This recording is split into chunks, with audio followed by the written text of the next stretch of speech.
개인 종합 자산 관리 계좌 ISA는 정부가 개인의 종합적 자산 관리를 통한 재산 형성을 지원하려는 목적으로 도입한 제도입니다. 하나의 계좌에 펀드, ELS, 예적금 등 다양한 금융상품을 담을 수 있으며 금융상품에서 발생한 이자 배당 소득에 대해서 200만 원까지 비과세, 200만 원을 초과하는 금액에 대해서는 9.9%의 분리과세 혜택을 제공하게 됩니다.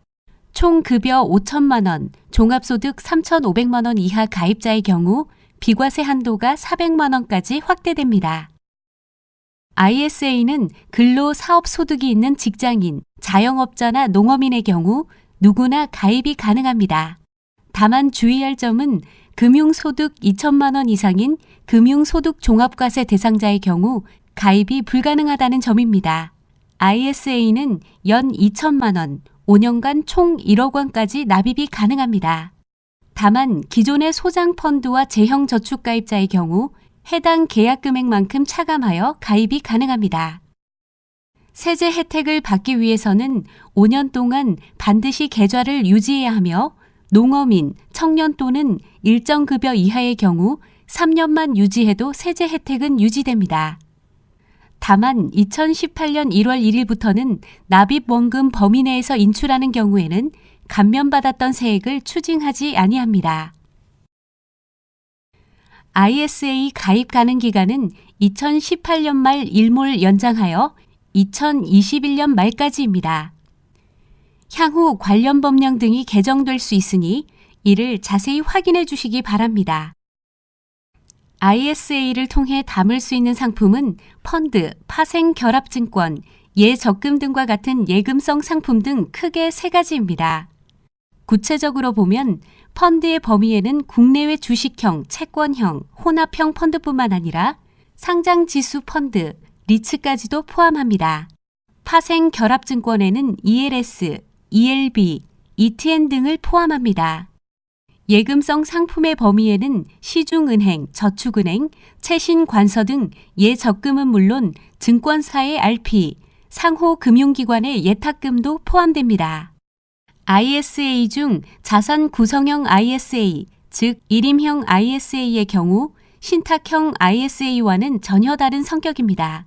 신탁형 ISA는 투자자가 직접 모든 금융상품을 직접 운용 지시하게 되지만 1임형 ISA는 가입자가 금융회사가 사전에 만들어 놓은 모델 포트폴리오만을 지정하게 되고 이후 금융회사의 전문적인 투자 판단에 따라 가입자의 재산이 운용되게 됩니다.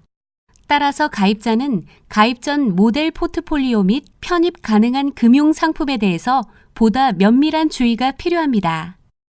1임형 ISA 가입하기 전 투자자가 중점적으로 살펴볼 주의사항은 다음과 같습니다. 첫 번째는 모델 포트폴리오에 관한 사항입니다. 가입자는 가입 전 모델 포트폴리오의 운용 전략, 특징, 위험도에 관한 사항과 편입되는 금융상품의 종류, 비중, 위험도 등 모델 포트폴리오의 자산 배분에 대한 사항을 반드시 확인하셔야 합니다.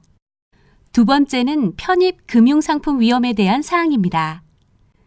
특정 종목이나 특정 지역 또는 섹터 등의 편입 비중이 높으면 그만큼 수익률 변동성이 커질 수 있다는 점을 유의하셔야 합니다.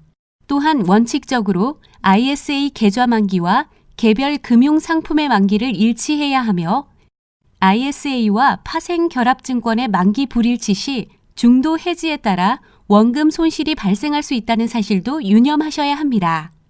셋째는 운용 지시에 관한 사항으로 가입자는 1임형 ISA는 금융회사에게 자산 운용을 위임하더라도 향후 투자자 성향을 벗어나지 않는 범위 내에서 개별적인 운용 지시를 할 수 있다는 점입니다.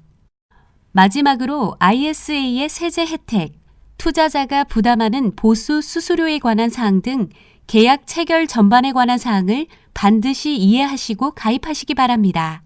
이 밖의 자세한 사항은 투자 설명서 및 투자 계약 서류 등을 통해 반드시 확인해 주시기 바랍니다. 마지막으로 1임형 ISA 투자에서 가장 중요한 투자자 성향 파악 절차에 관한 사항입니다. 1임형 ISA는 투자 목적, 재산 상황 및 투자 경험 등을 기초로 투자자의 투자 성향을 파악하게 되고 금융회사는 이를 토대로 투자자에게 적합한 모델 포트폴리오를 제시하게 됩니다. 따라서 자신의 투자 성향에 맞는 금융상품을 가입하기 위해서는 앞으로 진행될 투자자 성향 파악 질문에 대해서 충실하게 답변하셔야 합니다. 계약 체결 및 모델 포트폴리오 선택에 있어서 추가적인 상담이 필요한 경우 금융회사에게 이를 요청할 수 있으며 이를 통해 자세한 사항을 안내받을 수 있음을 알아두시면 좋습니다. 지금까지 경청해 주셔서 감사합니다.